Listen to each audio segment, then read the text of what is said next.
Mereka semuanya mengusir kami. Padahal hanya saya meminta DPR RI supaya tanya itu Kedutaan Besar Singapura di Jakarta. Untuk mengetahui seperti apa kronologis kejadian deportasi yang dialami Ustadz Abdul Somad, kita sudah terhubung langsung dengan Ustadz Abdul Somad yang saat ini berada di Batam, Kepulauan Riau. Assalamualaikum Ustadz. Waalaikumsalam warahmatullahi wabarakatuh. Sehat Ustadz? Alhamdulillah sehat walafiat. Alhamdulillah. Ustadz, kami kembali ingin mengkonfirmasi seperti apa kronologis kejadian sebenarnya Ustadz?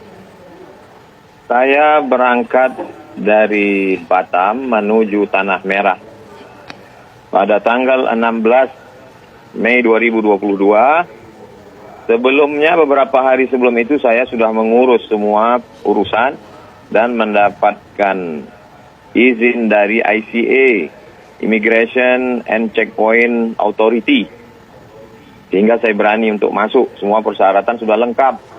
Kami mendarat pada jam 1.30 jam tangan saya waktu Indonesia.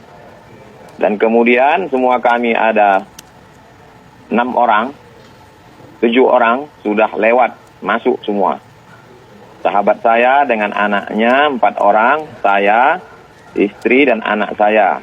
Saya terakhir. Mereka sudah di-scan paspor, sudah cap jempol, sudah masuk semua. Tiba-tiba baru saya ditarik lagi. Baru setelah saya disuruh menunggu lebih kurang 1 jam di ruang kecil. 1 meter kali 2 meter. Ditutup. Setelah itu barulah semua rombongan ditarik lagi. Maka tadi ketika saya baca di salah satu portal, Duta Besar Indonesia untuk Singapura mengatakan itu tidak benar deportasi. Karena tidak dapat izin masuk, saya kasih tahu. Namun tadi sempat ia menyampaikan bahwa Ustadz Abdul Somad ini sudah tiba di Singapura dalam proses pengurusan keimigrasian. Kemudian ia menjadi salah satu dari rombongannya yang kemudian diperiksa dalam waktu yang cukup lama, tadi ia sampaikan. Dan ia juga menjelaskan, ia juga berada di ruangan berukuran 1 kali 2 meter seperti penjara di imigrasi. Kita akan coba panggil lagi Ustadz Abdul Somad. Assalamualaikum Ustadz. Waalaikumsalam warahmatullahi wabarakatuh. Ya, baik Ustadz, silakan dilanjutkan Ustadz tadi kronologisnya seperti apa. Setelah semuanya masuk, sahabat saya dengan anaknya 2 orang, 4 orang, istri dan anak saya sudah masuk. Mereka menunggu saya karena saya ditahan. Lalu kemudian tidak ada dialog sama sekali. Mereka tidak memperlakukan layaknya. Lalu kemudian seperti lalu-lalu saja mereka menanyakan ini tas siapa. Saya bilang ini my wife's bag. Ini istri saya, peralatan baby. Saya tunjukkan tuh mereka di depan menunggu, lebih kurang jarak 10 meter. Akhirnya mereka dipanggil juga dan semuanya dimasukkan lagi ke dalam ruangan terpisah. Akhirnya kami menunggu selama dari jam 1:30, 1:30, 3, 1:30, 4, 1:30, 5, 1:30 dengan membawa anak kecil. Yang satu berumur 2 tahun, yang satu berumur 3 bulan di dalam ruangan sumpek tidak layak. Setelah itu baru dipulangkan dengan feri terakhir menuju Batam.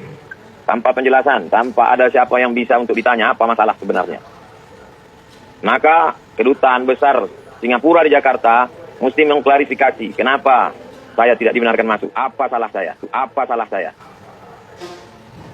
Ya, Ustadz mungkin mencoba bertanya kepada petugas imigrasi di sana apa alasan deportasinya.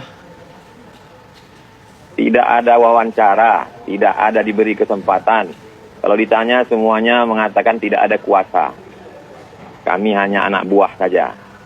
Seperti ketemu dengan robot. Tidak ada yang bisa diajak bicara. Mungkin ada pimpinannya yang mungkin bisa dipanggil saat itu. Apakah Ustadz tidak berusaha mungkin untuk meminta? Saya berusaha untuk menjelaskan. Saya mau jelaskan semuanya. Tapi tidak ada diberi kesempatan. Baik. Ustadz, ini pertama kalinya Ustadz ke Singapura atau sebelumnya juga pernah tapi tidak pernah ada masalah seperti ini? Saya pernah masuk ke Singapura beberapa tahun yang lalu untuk berangkat umroh. Dari Pekanbaru ke Batam, dari Batam ke Singapura, selanjutnya menuju Jeddah. Baik. Tapi saat itu tidak ada masalah ya Ustadz ya? Saat itu kita hanya transit saja. Nah, untuk Ustadz kan akhirnya berangkat kembali ke Batam itu feri terakhir itu akhirnya Ustadz yang memutuskan atau mereka yang mengarahkan untuk Ustadz naik kembali ke Batam? Mereka semuanya mengusir kami. Padahal sudah izin masuk, sudah lengkap semua syarat-syarat, sudah di-scan paspor, sudah keluar dari pelabuhan. Ditariknya lagi masuk ke dalam, dipulangkannya semua. Ya, ini semuanya ya berarti Ustadz, nggak cuma Ustadz aja berarti ya? Semuanya. Apa salah anak-anak kecil itu? Mahasiswa semester 5, ibu-ibu, perempuan. Kalau saya bermasalah ya saya saja. Kenapa pula mereka? Kami bukan mau cari kerja, bukan mau jadi pendatang haram.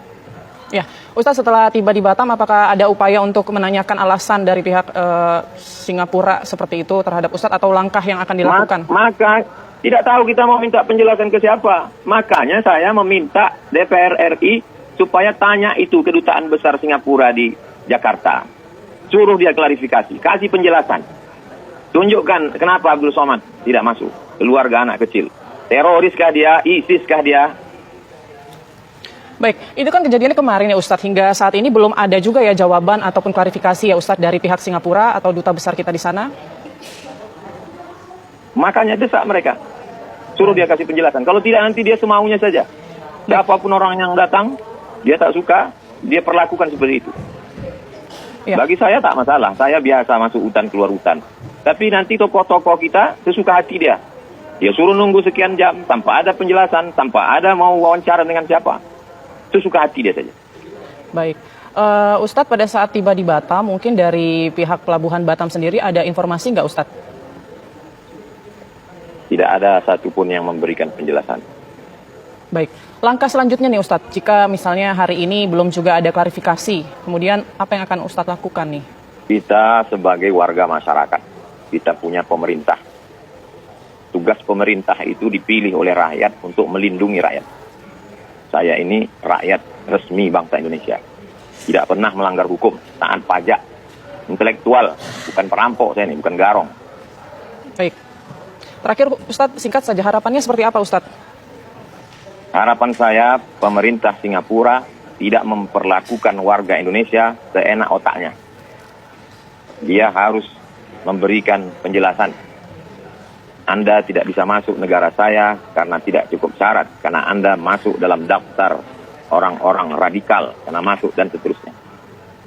Supaya orang bisa introspeksi. Supaya orang bisa memperbaiki. Kalau tidak diizinkan dari awal mestinya ICA. Karena sudah diajukan dari awal. Ngapain saya mesti terbang dari Pekanbaru ke Batam, dari Batam menyeberang? ICA mereka setujui. Mestinya tulis saja situ. Apa guna Immigration and Checkpoint Authority itu dibuat?